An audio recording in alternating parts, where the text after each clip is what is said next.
So Robert is asking, do you have any videos or could you guys make an article about the Ethiopian Bible or the Geneva Bible? Are they good translations? I keep hearing about how they're older than the KJV. Um, I guess we could give a short response. And if you really want a more detailed explanation and we don't already have it on the website, then we could do definitely a more thorough deep dive on it. But as a high level, um, just want to clarify this notion of older is better or is newer better. It's so funny. I feel like over the past couple weeks, I've been seeing so much chatter about the Ethiopian Bible, and someone must have started some meme or done some video and gotten a lot of awareness of it. But it's yeah, I mean, the Ethiopian Bible has been around. It's used by it and by the Ethiopian church in Ethiopia and Eritrea, and it basically has uh, it's sort of like what you get if you have the main canon of the Bible, and then you add the Apocrypha, like what the Apocrypha would be from the Catholic Bible, and then add some additional books to it. And that's basically what it is. And so the Apocrypha in the Old Testament is basically that's what already exists if you have the Septuagint. And the Septuagint is the first Greek translation of the Bible. And so they translated what we all agree is the canon of the Old Testament, and then they included some of the apocryphal books with it. And even the Jews understood and treated there being a distinction between the two. They said these are like much more important and more the word of God than these other books over here.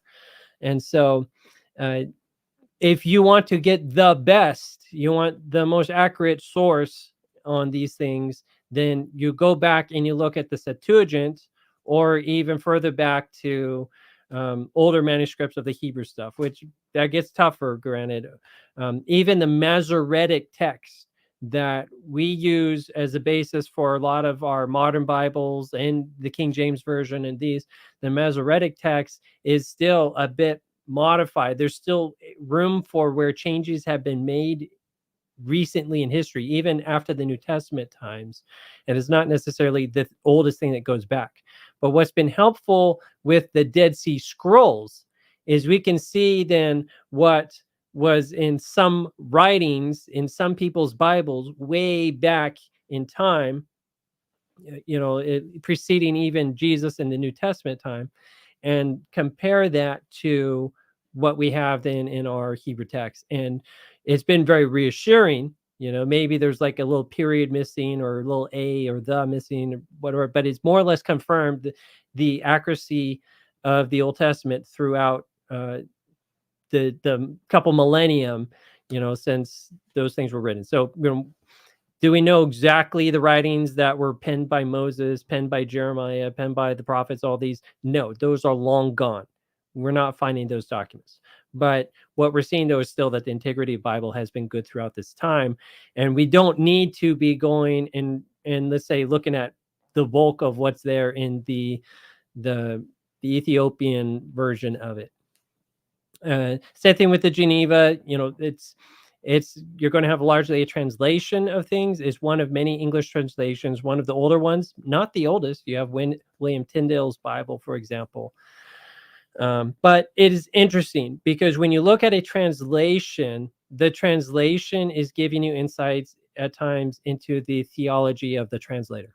It's always going to happen. When you're dealing with a Hebrew text, you're dealing with a Greek text and trying to translate it into English or into the Ethiopian language, someone is going to have to make decisions and try to take a word with like 20 meanings and try to work it into another language and give it some sort of meaning that hopefully captures some of the essence that the word has, but something's going to be lost.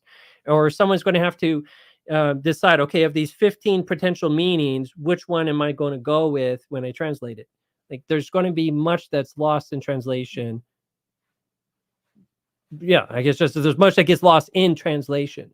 So if you want the best of the best, then you go back and you look at the Greek, you look at the original Hebrew to the extent we have the original, and go from there.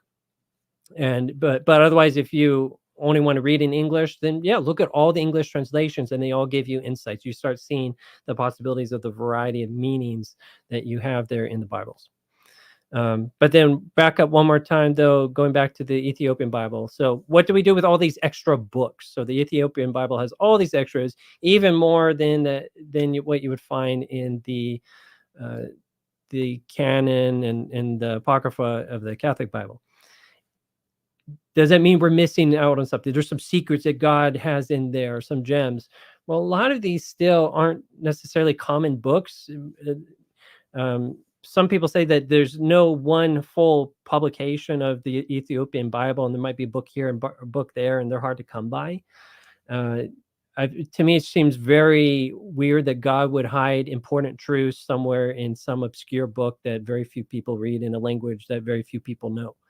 I don't think we need to really expect to find anything there. And again, some of these books were written like 100, 200. I can't give exact times, but they were written after the New Testament was written. Some of these books, so you get insights into the history of the Ethiopian Orthodox Church, perhaps, but it's not necessarily going to be fully relevant for us and insightful for the Bibles. You're getting some people's views of the Bible. You're also getting some extra stories that people have written that go around the Bible, but again, they're not necessarily biblical stories.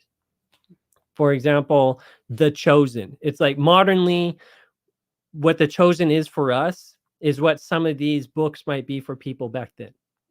So is it biblical? Well, it's about the Bible, but it's not necessarily inspired by God. It's for people to read when, it might add to the stuff that their literature and stay Bible based, but it's not necessarily canon. So we need to make sure we give everything the appropriate weight in reading.